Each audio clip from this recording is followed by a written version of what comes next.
The streets of Kitengela became a battlefield of political wills on Sunday afternoon when law enforcement officers deployed tear gas and fire warning shots to scatter thousands of supporters who had gathered for the opposition rally.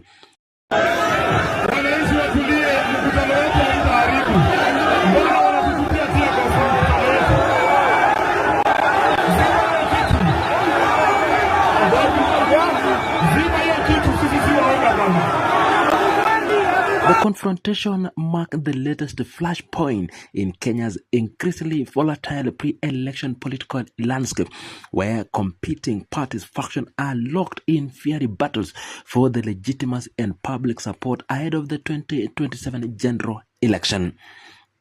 Nairobi Senator Edwin Sifuna stood at the center of the disrupted gathering, leading what his faction has branded the Linda Mwananchi tour. The event drew a massive crowd to the town in Kajiado County. Jinsi tunavyoona halaiki ya wananchi wamejitokeza bila kushawishiwa. Ni ile upendo ambao wako nao kwa Mheshimiwa Sifuna. Unaona vile wamejaa. With young supporters converging along the busy Nairobi-Namanga road and creating significant traffic disruption. Embakasi East Member of Parliament Babu Owino joined Sifuna in organizing the rally, which initially proceeded peacefully despite underlying tension.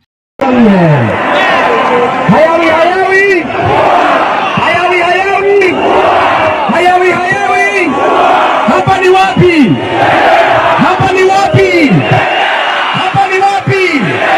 Tumefika hatujafika? Tumefika hatujafika? Walituwekea gunzi, wanadhani wanatuweza. Wanaweza? Wanaweza? Wangapi wanasema hawawezi? The senator addressed supporters hours before the violent dispersal during a church service in Kitengela, where he appeared alongside what the media report described as party rebels. Sifuna used the platform to criticize what he characterized as attempts to silence opposition voices through intimidation rather than intellectual engagement. Wananchi wote wa Kitengela vile hao vijana ujenzi walivyoonyesha, hata Busia walikuwa watufungie, lakini mheshimiwa huyu Wafunyula Oundo na vijana wetu ambao walikuweka pale walihakikisha huo mkutano utafanyika. Sisi si waoga, hatutaki waende mikutano yao, hatuendi kuvuruga mikutano yao, lakini ni kwa nini wanajaribu kuvuruga mikutano yetu? Nataka wananchi mjitokeze, tulindane, munilinde ni walinde. Sawa sawa. He told the congregation that his opponents resort to violence when defeated in debate and claimed they had openly threatened to disrupt any rally his faction organized. A police intervention came swiftly once the main rally commenced.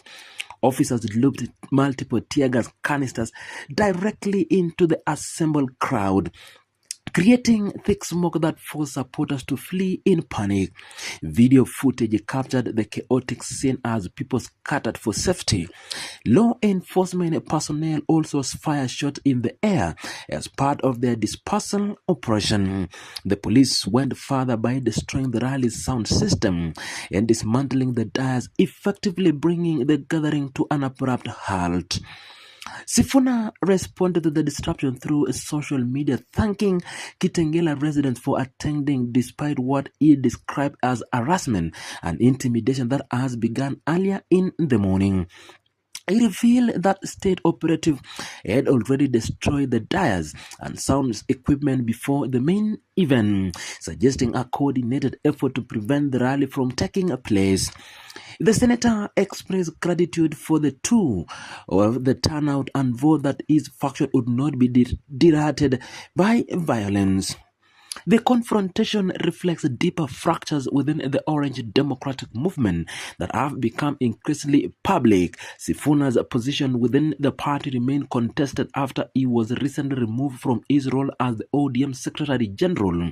Despite the removal, the senator continued to insist he still holds the position, creating a leadership dispute that has split the party into competing camps. The conflict centered on opposition to what Sifuna and his ally view as an inappropriate alliance forming between ODM and the ruling United Democratic Alliance Party. Political observers noted that the timing of these internal battles carries a significant weight as Kenya approaches the 2027 election cycle. Party factions are competing intensely for the influence and the control over political narratives.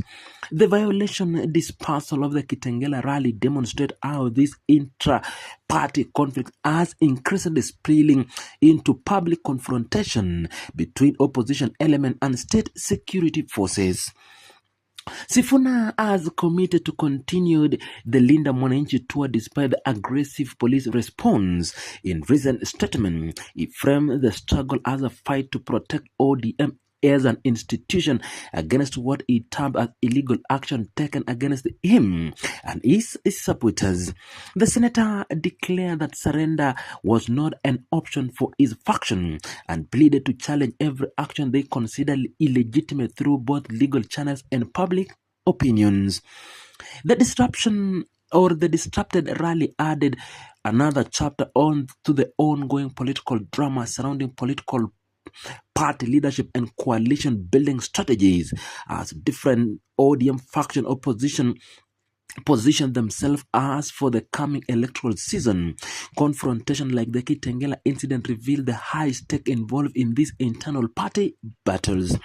The use of tear gas and the destruction of rally equipment signal that political tension in Kenya have moved beyond rhetoric exchange into a direct physical confrontation.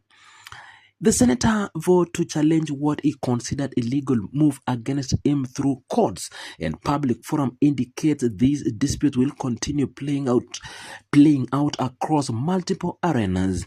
The Kitengela disruption stands as an evidence that Kenya's political environment has entered a particular volatile phase where opposition rallies